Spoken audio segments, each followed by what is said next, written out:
Bueno, hermanos, vamos a la enseñanza de la palabra de Dios.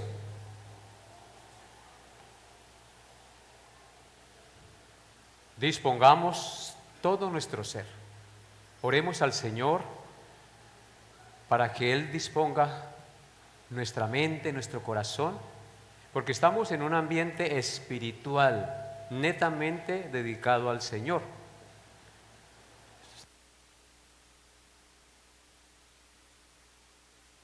En consecuencia,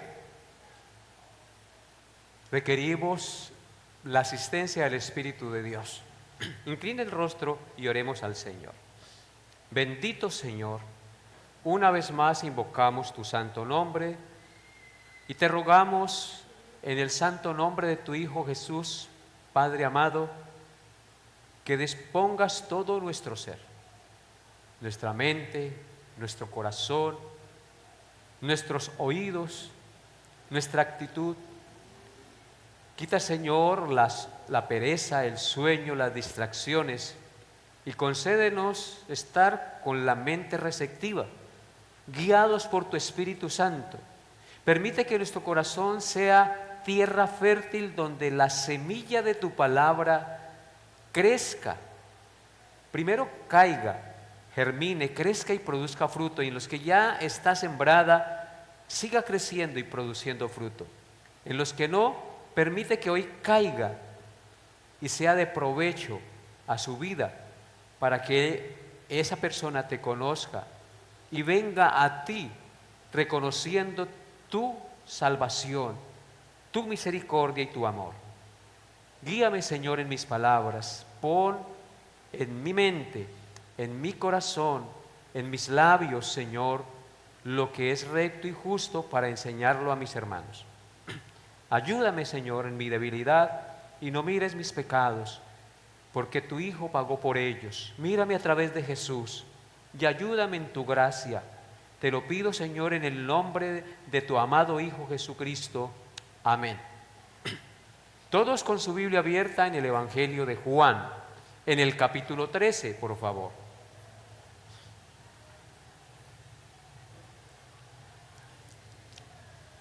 El Evangelio de Juan, dispongan sus oídos, por favor. El Evangelio de Juan se divide, por así decirlo, en dos partes o libros.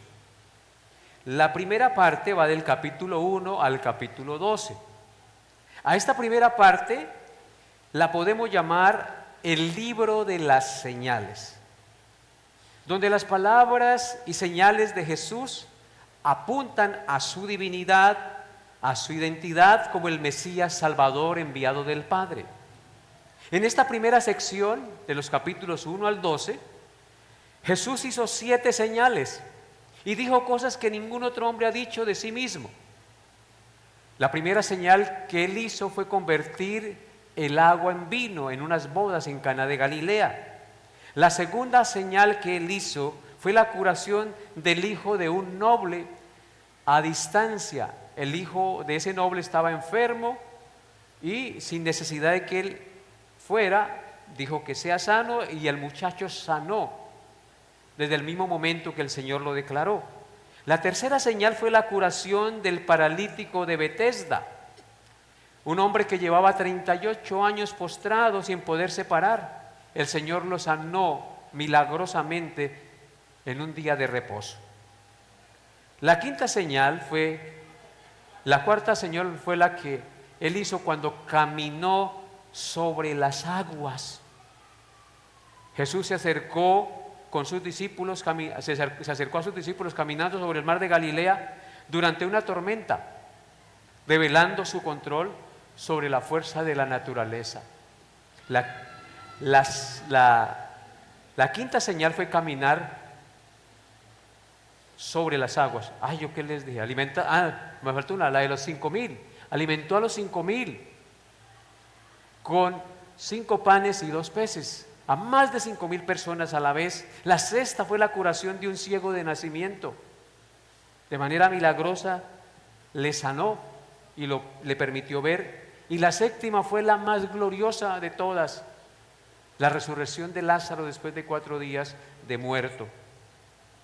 Y muchos teólogos consideran que la resurrección de Jesús funciona como una octava señal definitiva que valida todas las demás señales que Él hizo. En estos primeros 12 capítulos o primera parte del Evangelio de Juan, Jesús dijo cosas que ningún otro hombre ha dicho y afirmó de sí mismo. Con estas cosas afirmó su divinidad. Él dijo: yo soy el pan de vida. El que come de mí nunca volverá a tener hambre. Él dijo: yo soy la luz del mundo. El que me sigue no andará en tinieblas, sino tendrá la luz de la vida. Él dijo: yo soy la puerta, el que por mí entrará y hallará pastos y será salvo. Él dijo: yo soy el buen pastor, y el buen pastor su vida da por las ovejas. Y Él dijo: yo soy la resurrección y la vida. El que cree en mí, aunque esté muerto, vivirá.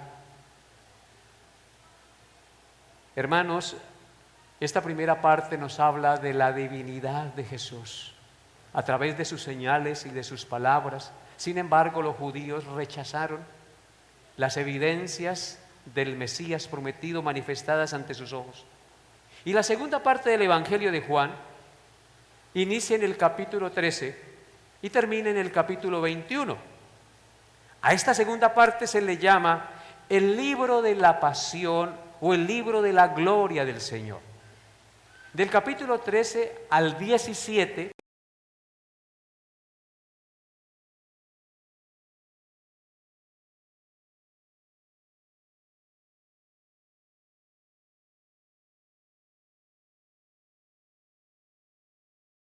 los 13 al 17 fue lo que sucedió en esa tarde y en esa noche, o sea, el Jueves Santo, antes de que el Señor Jesucristo fuera entregado en manos de sus verdugos, juzgado y condenado a muerte en la cruz. En el capítulo 13, el cual iniciamos el domingo pasado, meditamos en el versículo 1. Y ese versículo 1, marca el inicio del segundo libro del Evangelio de Juan, o el libro de la pasión. Después del capítulo 17 se narra todo lo que pasó cuando Jesucristo fue entregado en manos de sus enemigos y fue llevado a la cruz, y después, posteriormente, cuando resucita y restaura a Pedro. Hace 8 días meditamos en el versículo 1, ¿recuerdan? Solo miramos el versículo 1 del capítulo 13, donde Cristo dijo, o la narración del evangelista es la siguiente: antes de la fiesta de la Pascua, sabiendo Jesús que su hora había llegado para que pasase de este mundo al Padre, como había amado a los suyos que estaban en el mundo, los amó hasta el fin. Vimos de este versículo el escenario del amor de Cristo, que fue la fiesta de la Pascua. Vimos el amor consciente de Cristo. Sabiendo Jesús que su hora había llegado, Jesús sabía lo que le esperaba, el amor consciente de Cristo. Vimos en tercer lugar el amor particular de Cristo. Había amado a los suyos. Cristo vino y murió porque amó a los suyos de manera particular y redentiva. Y en cuarto lugar vimos el amor consumado de Cristo, que los amó hasta el fin, hasta ir a la cruz y decir: consumado es. Entonces, básicamente, el Evangelio de Juan se divide en esas dos partes y en ellas podemos ver esas grandes verdades. Hoy, por la gracia de Dios, meditaremos considerando los versículos 2 al 12 del capítulo 13.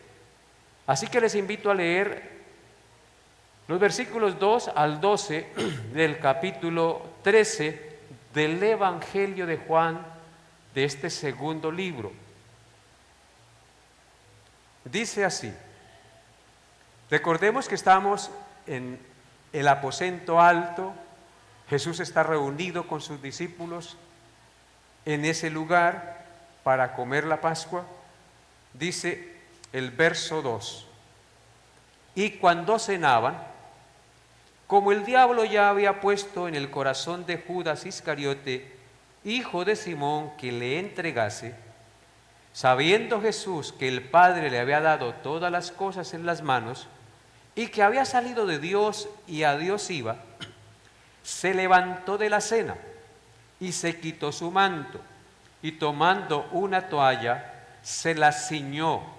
Luego puso agua en un lebrillo y comenzó a lavar los pies de los discípulos y a enjugarlos con la toalla que estaba ceñido. Entonces vino a Simón Pedro y Pedro le dijo: Señor, ¿tú me lavas los pies? Respondió Jesús y le dijo: lo que yo hago tú no lo comprendes ahora, mas lo entenderás después. Pedro le dijo: no me lavarás los pies jamás. Jesús respondió: si no te lavare, no tendrás parte conmigo. Le dijo Simón Pedro: Señor, no solo mis pies, sino también las manos y la cabeza. Jesús le dijo: el que está lavado no necesita sino lavarse los pies, pues está todo limpio, y vosotros limpios estáis, aunque no todos, porque sabía quién le iba a entregar. Por eso dijo: no estáis limpios todos. Así que después que les hubo lavado los pies, tomó su manto, volvió a la mesa y les dijo: ¿sabéis lo que os he hecho? Amén. Este es el pasaje en el cual vamos a meditar si nos alcanza el tiempo, si no, pues continuaremos en la segunda sección o en esta misma sección el próximo domingo. Hermanos, quiero que se imaginen por un momento al Señor Jesucristo en un jueves por la tarde, antes de ser entregado, antes de ser apresado, antes de ser juzgado y crucificado, reunido con sus 12 discípulos para celebrar o comer la Pascua judía en el segundo piso de una casa en Jerusalén. Allí, en esta íntima celebración pascual, en esta reunión, el Señor, el Rey del universo, en un acto de servicio, humildad y ejemplo, lava los pies de sus discípulos, incluyendo los pies de Judas, el traidor que lo entregaría a muerte. Nuestro pasaje, teniendo en mente esto que les acabo de decir, nuestro pasaje para su estudio lo dividiremos en 4 partes. No sé si termine las 4 partes. Vamos a mirar cuáles son esas 4 partes. En primer lugar, miraremos el contexto espiritual de la cena, versículos 2 al 3. En segundo lugar, miraremos el rey que se quita el manto para servir, versículos 4 al 5. En tercer lugar, miraremos la resistencia de Pedro, versículos 6 al 9. Y en cuarto lugar, la cuarta lección, miraremos la lección del maestro, versículos 10 al 12. Entonces, esos serán los 4 encabezados o 4 secciones en las que meditaremos en este texto. Veamos la primera, el contexto espiritual de la cena. Lean conmigo los versículos 2 al 3. Y cuando cenaban, como el diablo ya había puesto en el corazón de Judas Iscariote, hijo de Simón, que le entregase, sabiendo Jesús que el Padre le había dado todas las cosas en las manos y que había salido de Dios y a Dios iba. Amén.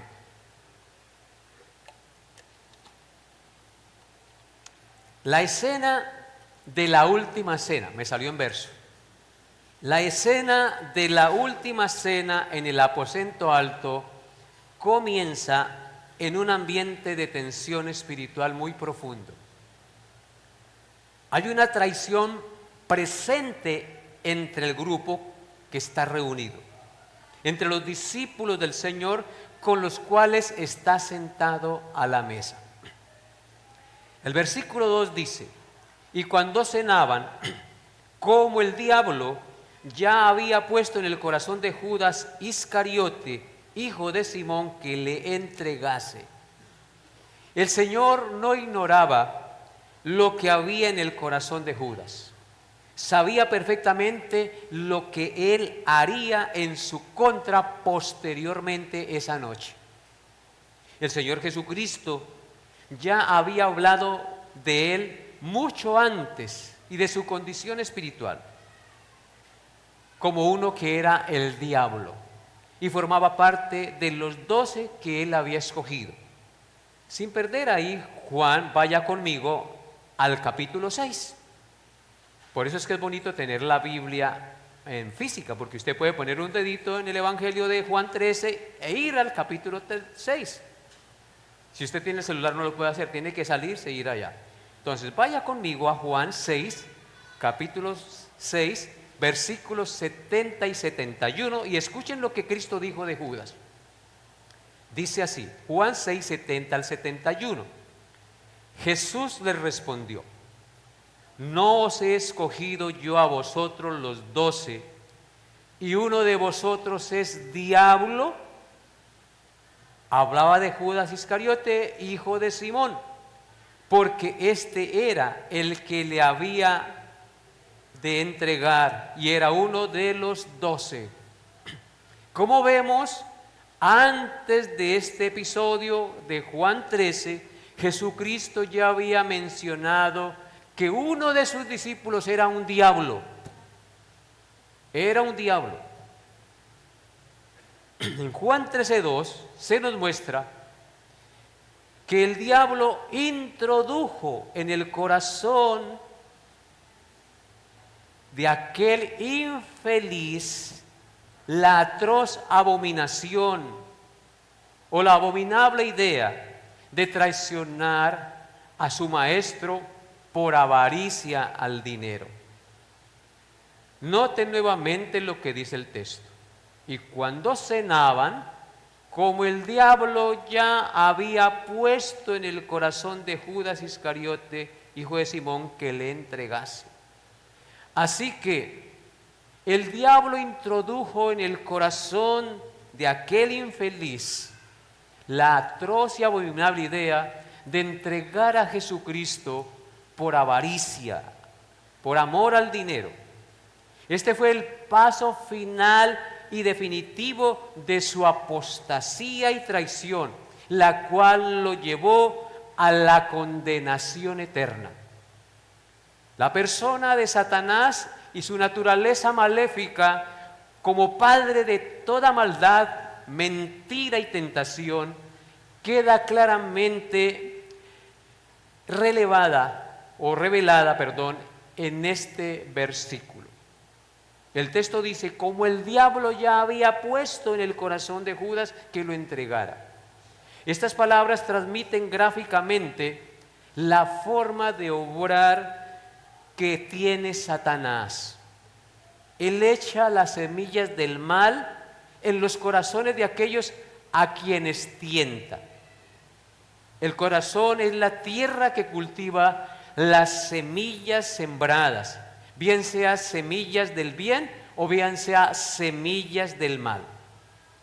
Las insinuaciones seductoras, engañosas y pecaminosas son una de las principales armas del diablo. Hermanos, el pecado del hombre se desarrolla cuando su corazón se abre a esas insinuaciones, a darles cabida y a permitir que se hundan en su corazón. Esto queda claro en la primera tentación de Eva en el huerto del Edén. En Génesis 3, versículos 1 al 6, vemos claramente cómo actúa el enemigo.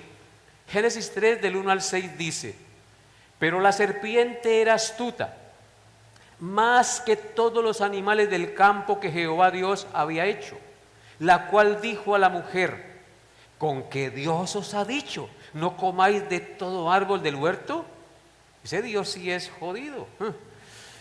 Y la mujer respondió a la serpiente, es decir, al diablo: del fruto de los árboles del huerto podemos comer, pero del fruto del árbol que está en medio del huerto de Dios, no comeréis de él ni le tocaréis para que no muráis. La mujer le agregó, Dios no había dicho que si lo tocaban iba a morir. Entonces la serpiente dijo a la mujer, el diablo, no moriréis, sino que sabe Dios que el día que comáis de él serán abiertos vuestros ojos y seréis como Dios, sabiendo el bien y el mal. Y vio la mujer que el árbol era bueno para comer y que era agradable a los ojos y árbol codiciable para alcanzar la sabiduría. Y tomó de su fruto y comió y dio también a su marido, el cual comió así como ella. Hermanos, Eva abrió su corazón a las insinuaciones seductoras del diablo. ¿Y qué pasó? Vio la mentira como verdad y la verdad como un engaño, y a Dios como un engañador y a Satanás como el portador de la verdad. Eso es lo que vemos allí. Dios es la verdad, pero Satanás hizo que ahora la verdad fuera vista como un engaño. Vio la mentira como verdad y vio a Dios como un engañador. Esa es la trampa seductora del enemigo de Dios. Así que, hermanos, no debemos permitir que las insinuaciones y tentaciones pecaminosas se aniden en nuestro corazón. Debemos llevar todo pensamiento cautivo a la obediencia a Cristo. Si usted está en el celular y le sale una imagen seductora pornográfica, usted no debe detenerse ahí, debe pasarla inmediatamente, porque si usted hace caso a esa insinuación, inmediatamente se va por ese filtro, se va por ese hueco y comienza a pecar contra Dios. Tú tienes que llevar todo pensamiento cautivo a la obediencia a Cristo y tener el carácter dado por Dios y del Espíritu Santo para decir: no, mis ojos ven lo recto. Yo soy un hijo de Dios. Los ojos míos Dios me los dio para desear solo a mi esposa y no a la otra mujer. No haga caso a las insinuaciones de Satanás, porque te irás por ese hueco. Martín Lutero dijo: no podemos evitar que los pájaros vuelen sobre nuestra cabeza, pero sí podemos evitar que hagan nido en ella. Pasemos ahora al versículo 3. Versículo 3 de nuestro pasaje nos muestra la identidad y la seguridad del Señor Jesús.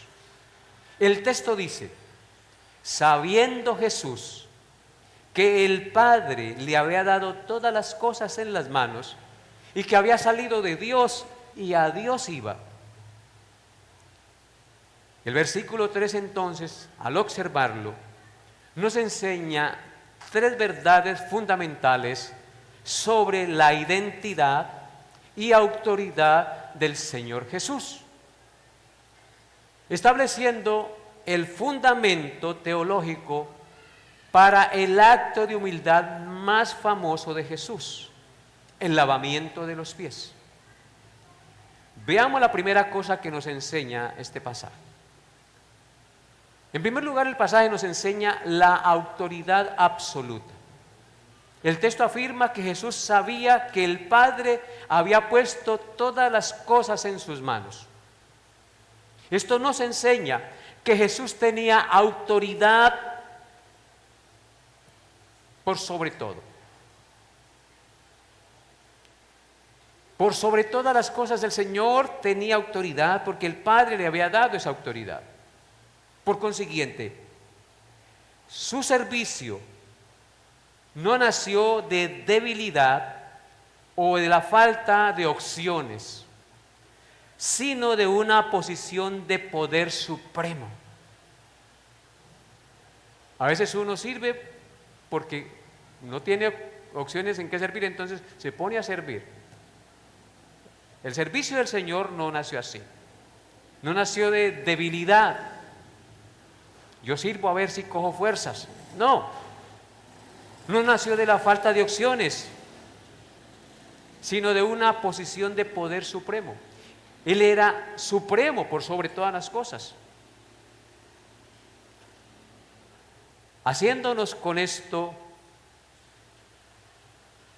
algo muy importante para todos nosotros, un ejemplo de humildad y de servicio. El Señor nos muestra su humildad al servir. Jesús sirve porque quiere, no porque no tenga que hacer. El Señor nos sirve porque quiere hacerlo. Y nos sirve desde una posición de máxima autoridad. Sirve como rey. Eso es lo primero que nos enseña el pasaje. Pero también el pasaje nos habla de su origen divino. El pasaje menciona que Él venía de Dios. ¿Sí notan? Sabiendo Jesús que el Padre le había dado todas las cosas en las manos y que había salido de Dios. Entonces eso nos habla de su origen divino. Nos habla de su naturaleza divina, asegurándonos que sus acciones son un reflejo directo del carácter y la voluntad de Dios Padre en esta tierra. Todo lo que el Señor Jesucristo hizo es un carácter del amor y de la voluntad del Padre manifestado en este mundo. Y en tercer lugar, el pasaje nos habla del destino eterno. El pasaje nos enseña que Él no solamente venía de Dios, sino que a Dios volvía. Note nuevamente el versículo 3. Sabiendo Jesús que el Padre le había dado todas las cosas en las manos y que había salido de Dios y a Dios iba. Su origen, su destino. Entonces, esto nos indica que Él tenía plena seguridad de su futuro y de su victoria sobre la muerte. Él sabía que iba a morir, pero sabía que la muerte no lo podía retener. Él volvería al Padre a disfrutar de la gloria que Él tenía antes de que Él viniera y se hubiera humillado como hombre. Por tal razón, no siente la necesidad de defender su estatus terrenal, lo que le permite humillarse sin temor a perder su dignidad siendo el Rey Supremo. Solo alguien que está completamente seguro de su autoridad e identidad en Dios puede humillarse sin sentir que pierda su valor, incluso lavando los pies a sus discípulos, incluso lavando los pies a quien lo va a traicionar, porque su amor no depende de la lealtad de los demás. En cambio la nuestra sí, ¿cierto? El amor que nosotros damos depende de la lealtad. Cristo amó y lavó los pies de aquel que le iba a entregar traicioneramente. Así que la humillación de Cristo no es debilidad, amados hermanos. Es una decisión soberana, es algo que nace de su propio ser divino e interior. Como diría Juan Calvino el reformador, Cristo no se humilló por necesidad, sino por amor voluntario. A veces uno se humilla porque tiene que ganar la plata, porque tiene que hacer esto si no come, o si no, no come. Pero Cristo no se humilló por necesidad, sino fue una humillación voluntaria porque lo quiso hacer. Se entregó no porque mereciéramos algo de Él, Él se entregó de manera voluntaria. Lo único que merecíamos era el castigo. Así que Juan coloca este versículo justo antes de que Jesús se quite el manto para lavar los pies de sus discípulos y resaltar así un contraste muy pero muy impactante en la mente de ellos y también en la nuestra si estamos metidos en el texto. ¿Cuál es ese contraste impactante? Que el Rey del universo se convierte en el esclavo de todos.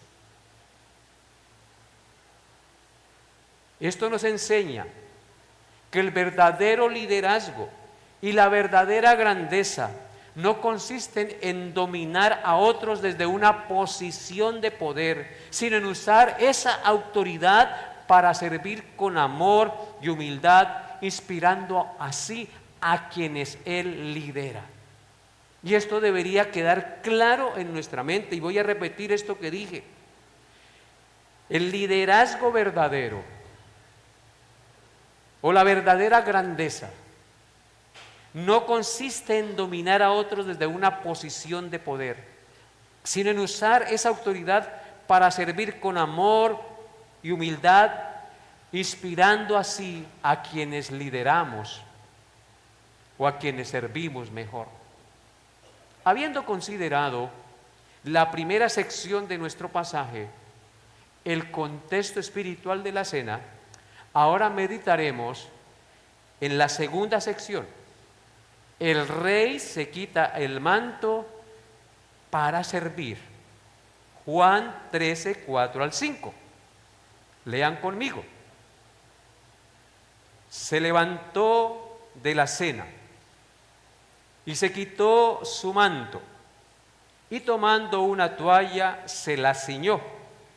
Luego puso agua en un lebrillo y comenzó a lavar los pies de los discípulos y a enjugarlos con la toalla con que estaba ceñido. Amén. En esta sección y en esta escena, Jesús realiza una serie de 7 u 8 acciones deliberadas. Hay una que está implícita, pero que estoy seguro que la hizo. El texto nos muestra que el Señor, el Rey del universo, se levantó de la mesa. Esa es la primera acción. Se levantó de la mesa. Segundo, se quitó el manto. Tercero, se ciñó una toalla. Cuarto, tomó un lebrillo o una vasija. Quinto, lo llenó de agua. Sexto, se arrodilló. Séptimo, lavó los pies de sus discípulos. Y séptimo, lo secó. Cuando digo se arrodilló, ahí no está mencionada, pero eso fue lo que hizo el Señor. Se arrodilló y lavó los pies de sus discípulos y los secó. Así que hay 8 acciones aquí que realizó el Señor Jesucristo delante de los ojos de sus discípulos. Y comenzó a lavar los pies de cada uno de sus discípulos. Empezó por Juan, no sé por quién empezaría. Cada uno lavó los pies de sus discípulos y se los fue secando, y se los fue secando, y se los fue secando. Llegó el traidor y sin ningún problema cogió agüita, se los lavó y se los secó. ¿Sí se están imaginando la escena? Es algo glorioso, hermanos, es algo glorioso. A pesar de que ese hombre le iba a entregar, le lavó los pies y se los secó. ¿Qué vemos aquí en Jesús? Que se despojó de sus privilegios como rey. El rey divino que vino del cielo y tiene autoridad sobre todo, se quita el manto. Quitarse el manto simboliza dejar de lado su posición de rey y de maestro para servir a sus súbditos. Este rey se humilla a realizar el trabajo de los esclavos. Lavar los pies de los invitados era la tarea del sirviente más bajo. En consecuencia, podemos ver que Jesús no solo predicaba sobre la humildad y el servicio, sino que los encarna físicamente haciendo el oficio más bajo. Lavarle los pies roñosos y empolvoreados y pecoquientos a las personas.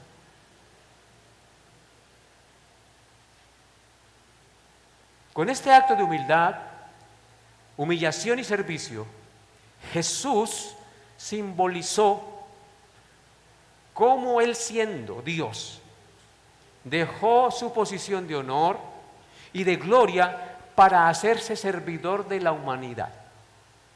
Ceñirse la toalla lo identifica visualmente como un esclavo doméstico que no vino a ser servido, sino a servir y a dar su vida en rescate por muchos. Este acto del Señor, lavando los pies de sus discípulos, es la parábola viviente del Evangelio, hermanos. Ese es el Evangelio. Es la parábola viviente del Evangelio. Como enseña el doctor Martin Lloyd-Jones. Él dice: la esencia del Evangelio es que el Hijo de Dios descendió hasta lo más bajo para levantarnos hasta lo más alto sirviéndonos. Qué glorioso, ¿no es verdad? Aprendamos a contemplar al Rey. Y esa es la gloria del Rey.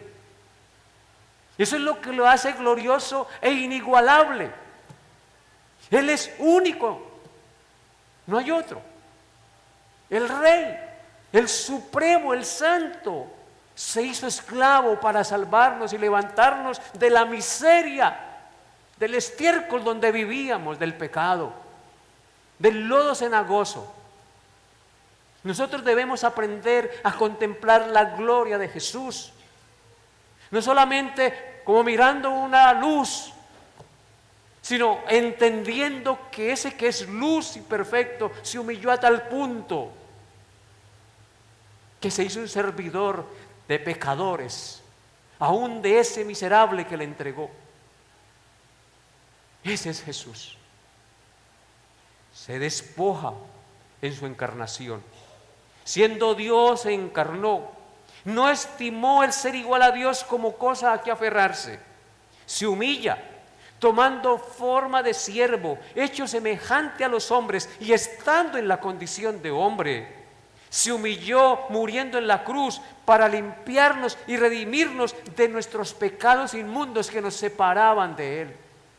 ¿No es eso un amor encarnado que nadie puede imitar? Solo Jesús. Por eso tenemos que correr a Él, tenemos que rendirnos a Él, adorarlo y glorificarlo y vivir para Él todo el resto de nuestra existencia, porque Él es el único que lo merece y no hay otro. Lea conmigo Filipenses 2, 5 al 8.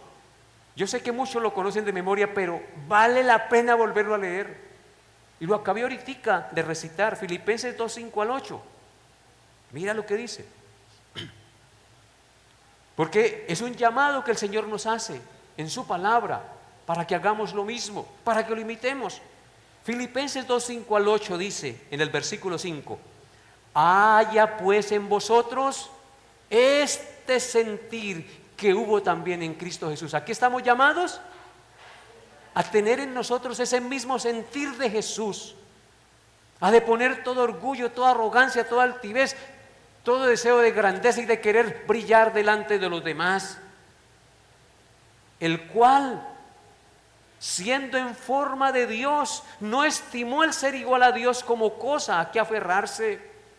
Él no estimó el ser igual a Dios como cosa a que aferrarse. Se despojó voluntariamente sin dejar de ser Dios. Porque eso es el misterio más grande. Él se despojó, pero al mismo tiempo no dejó de ser Dios, pero se despojó voluntariamente.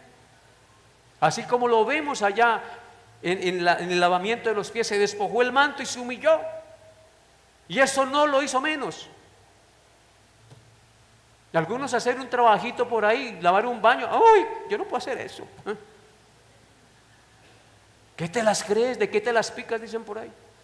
Hermanos, se despojó a sí mismo, tomando forma de siervo, hecho semejante a los hombres. Noten, se despojó a sí mismo tomando ¿qué? Forma de siervo. Y la palabra siervo, ahí significa ¿qué cosa? Esclavo, servidor, esclavo de esclavos, porque el que lavaba los pies era el esclavo de los esclavos. Hecho semejante a los hombres, pecadores, No, semejante a nosotros, no en pecado, pero semejante a nosotros en humanidad. Y estando en la condición de hombre, es decir, que sentía sed, que sentía hambre, que sentía sueño, que se cansaba, en esa condición, que dormía, que iba al baño, condición de hombre, se humilló a sí mismo, quiso humillarse a sí mismo. ¿Qué debemos hacer nosotros como hijos de Dios? Decidir humillarnos a nosotros mismos. Yo no quiero brillar, lo único que quiero es que brille Cristo en mí. Si alguno se gloría, gloríese en el Señor. Se humilló a sí mismo, haciéndose obediente. ¿Cómo nos humillamos? Haciéndonos obedientes a la palabra de Dios. Aquí Cristo se humilló hasta la muerte y muerte de cruz. Al cristiano se humilla a sí mismo, se niega a sí mismo, toma su cruz cada día y sigue al Señor. Esa es la verdad. Mateo 20, versículos 27 al 28, por favor. Mateo 20, 27 al 28 dice: y el que quiera ser el primero entre vosotros, será vuestro siervo. Como el Hijo del Hombre no vino para ser servido, sino para servir y para dar su vida en rescate por muchos. A veces recitamos ese pasaje como loros y creemos que ya la sacamos del estadio. No es repetirlo, es vivirlo, es imitar lo que Cristo hizo por nosotros. Y el que quiera, dice allí, ser el primero. ¿Tú quieres ser el primero? ¿Sí? Entonces, ¿qué tiene que hacer? Será siervo, será vuestro siervo entre ustedes. Ser servidor de otros, ser esclavo del Señor, sirviendo. ¿Y cuál es la comparación? Como el Hijo del Hombre, es decir, Jesús, no vino para ser servido, mereciendo él ser servido, porque era el Rey Supremo, a quien el Padre había entregado todas las cosas, que de Dios venía y a Dios volvía. Como el Hijo del Hombre no vino, siendo aún así, para ser servido, sino para servir. Y no cualquier servicio. Su servicio fue hasta ¿qué?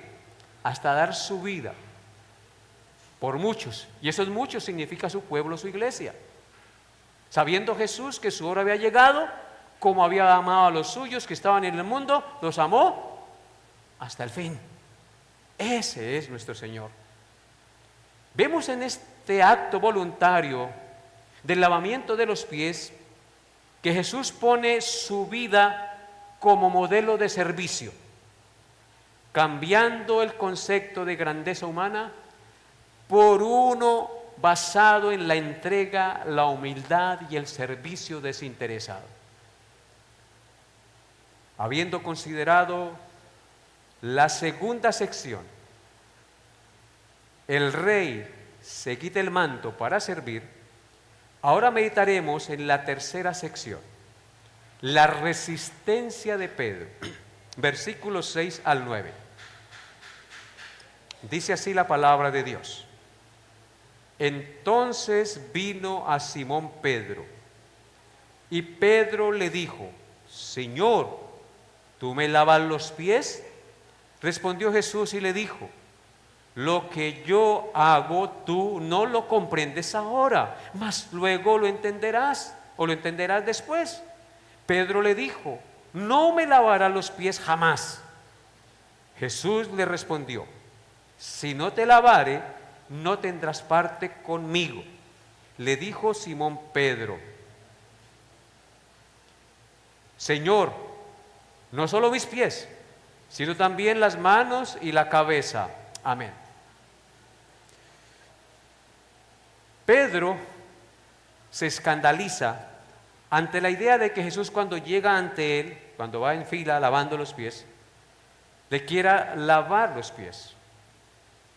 Y le pregunta: Señor, ¿tú me lavarás los pies? Para Pedro y su lógica humana era lo contrario. Era él quien debía lavar los pies al Señor. Pero ¿cuál era la costumbre en el pueblo judío? Que cuando se llegara alguien importante, le lavara los pies. Pero ninguno de los otros en su orgullo había tomado la iniciativa de empezar a lavarle los pies al Señor, como Cristo lo condenó cuando fue a la casa del fariseo. Vine a su casa y fuiste desatento, no me diste agua, no me recibiste. Allí ninguno había tomado la iniciativa de lavar los pies. Ahora Pedro está entendiendo y está siendo confrontado. Mire, lo que yo debía haber hecho, lo está haciendo mi Señor y mi Maestro. El Mesías lo está haciendo por mí. Y por eso Pedro dice, ¿tú me lavarás los pies? Entonces él en su lógica humana entendió lo contrario, que él era el que debía lavarle los pies al Señor. Pero ante lo extrañado que estaba Pedro en ese momento, de ese acto de humildad del Señor Jesús, el Señor le dice, lo que yo hago ahora no lo comprendes, mas lo entenderás después. Hermanos, hay cosas duras, aquí hay una aplicación muy importante, hay cosas duras, difíciles e ilógicas que pasan en nuestra vida que no las comprendemos, pero la promesa del Señor es que después las entenderemos. Aquí hay unas lecciones muy importantes de aprender. Primera, aceptar nuestra visión acerca de las cosas que pasan es aceptar que no tenemos todo el panorama completo. Tenemos que aceptar que la visión que tenemos acerca de las cosas que pasan es muy limitada. Lo que nosotros percibimos es muy limitado acerca de lo que pasa. Pedro solo veía a un maestro haciendo el trabajo de un esclavo. No veía el símbolo de la purificación y la humildad que Jesús estaba estableciendo realmente delante de él. Cuando estemos en una crisis, recordemos que solo nosotros estamos viendo una parte, un fragmento del cuadro que estamos viviendo. Aceptar que no tenemos toda la información nos libera de la ansiedad y de intentar explicar lo inexplicable, porque a veces nosotros queremos darle explicación a todo, pero realmente no entendemos por qué pasan las cosas. Entonces debemos aceptar que no tenemos todo el conocimiento, que solamente vemos una minúscula parte de lo que está pasando. Y eso nos va a librar de la ansiedad, del miedo, del temor. En segundo lugar, hay que priorizar la obediencia sobre la comprensión. Debemos priorizar la obediencia sobre la comprensión. Jesús no le explicó el por qué a Pedro en ese momento. Simplemente le pidió que se dejara lavar los pies. A veces la tarea no es entender lo que pasa, sino seguir caminando en fe y obediencia mientras la tormenta pasa. ¿Me hago entender?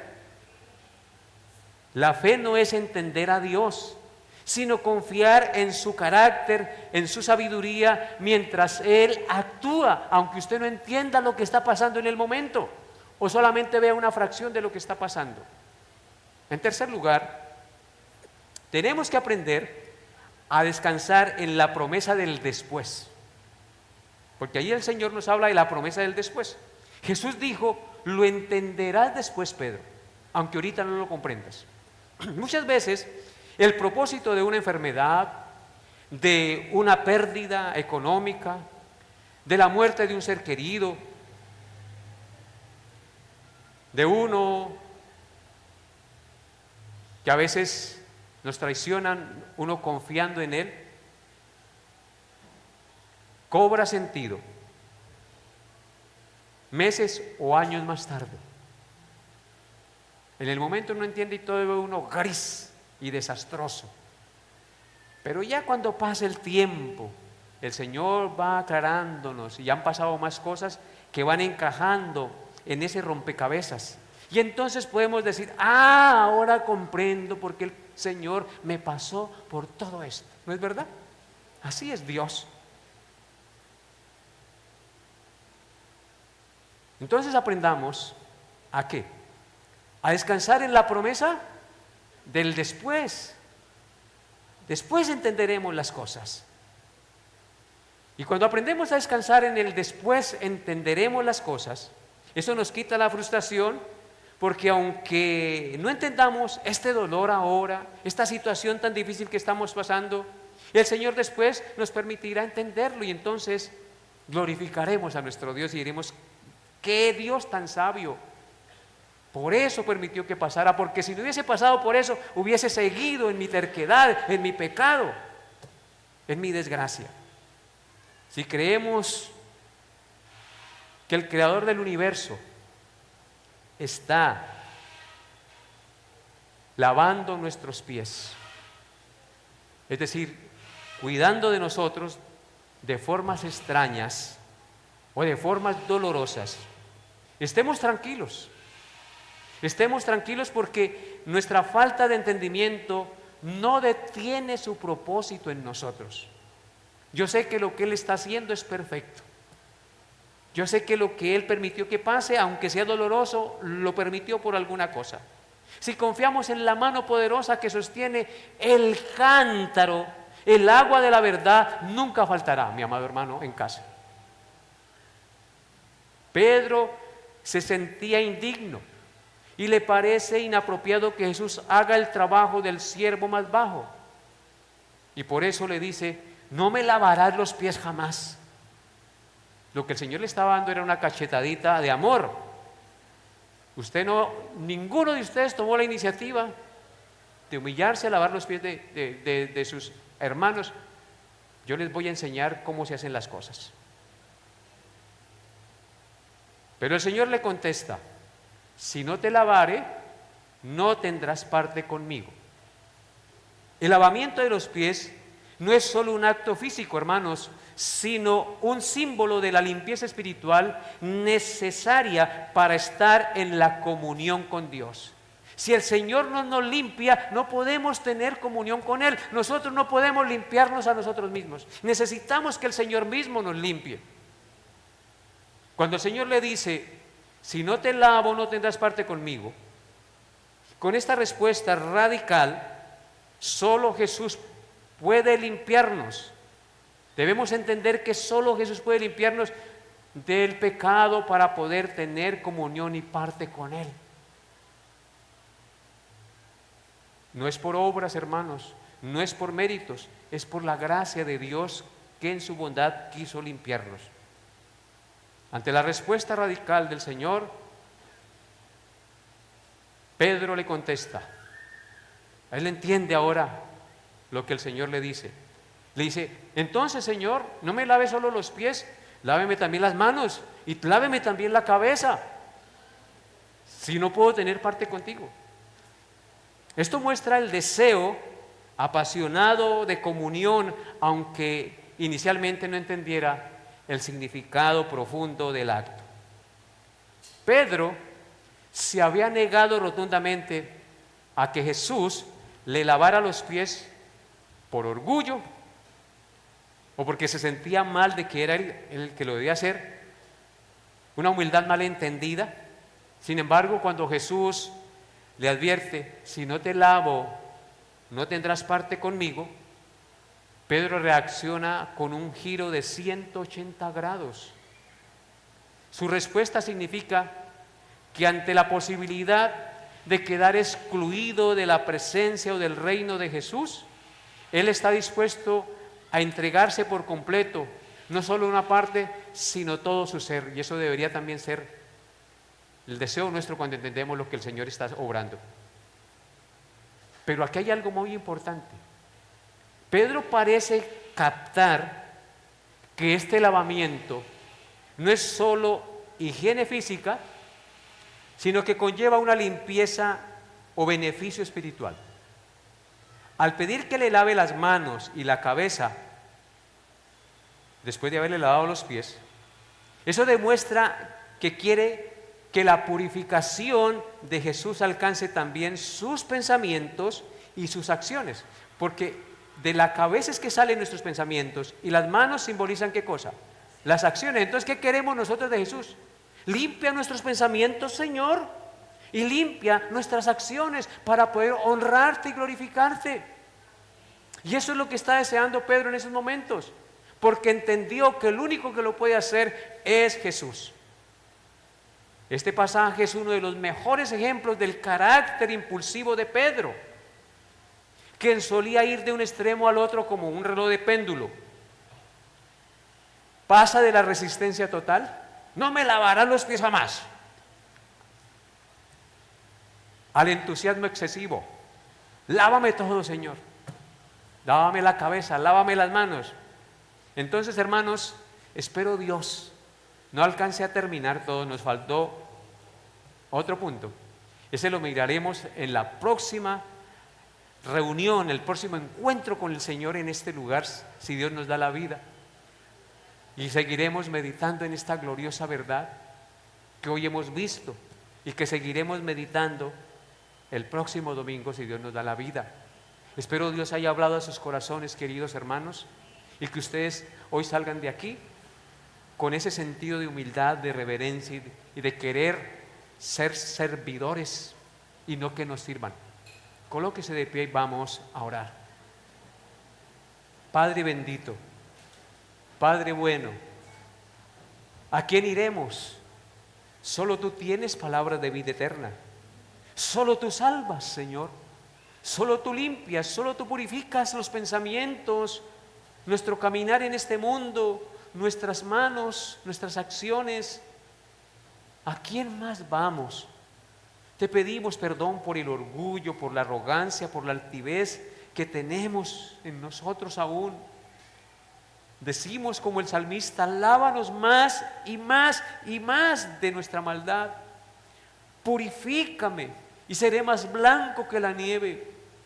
Lávame con hisopo. Nos presentamos ante ti en esta mañana, Señor. Quita de nosotros todo orgullo, toda altivez. Danos ese amor fraterno, esa capacidad de comprender tu amor e interiorizarlo en nosotros para manifestar ese mismo amor al negarnos a nosotros mismos, para que tú crezcas y nuestro yo mengue cada día para honrarte en todo lo que hagamos, Señor. Perdona todos nuestros orgullos, Señor. Y al que no te conoce, Señor, atráelo hoy con tus cuerdas de amor para que sea salvo, para que reconozca que solo en ti hay perdón y salvación. Señor, yo te pido en el nombre de Jesús que a los que ya te conocemos nos afirmes en la fe, nos permitas seguir aferrados de tu mano, caminando en fe, sirviéndote en humildad, amándote con dedicación y dispuestos a morir, a entregar los días que nos queden de existencia, haciendo lo que a ti te agrada, obedeciendo tu ley, sometidos bajo tu señorío, imitando tu obra, tu caminar sobre esta tierra, mi Señor. Oh, gracias, Señor, por escucharnos. Y que al salir de este lugar, Señor, vayamos con gozo de saber que tenemos un Salvador tan amoroso y glorioso, que estuvo dispuesto a despojarse de todo para salvarnos y hacernos semejantes a Él.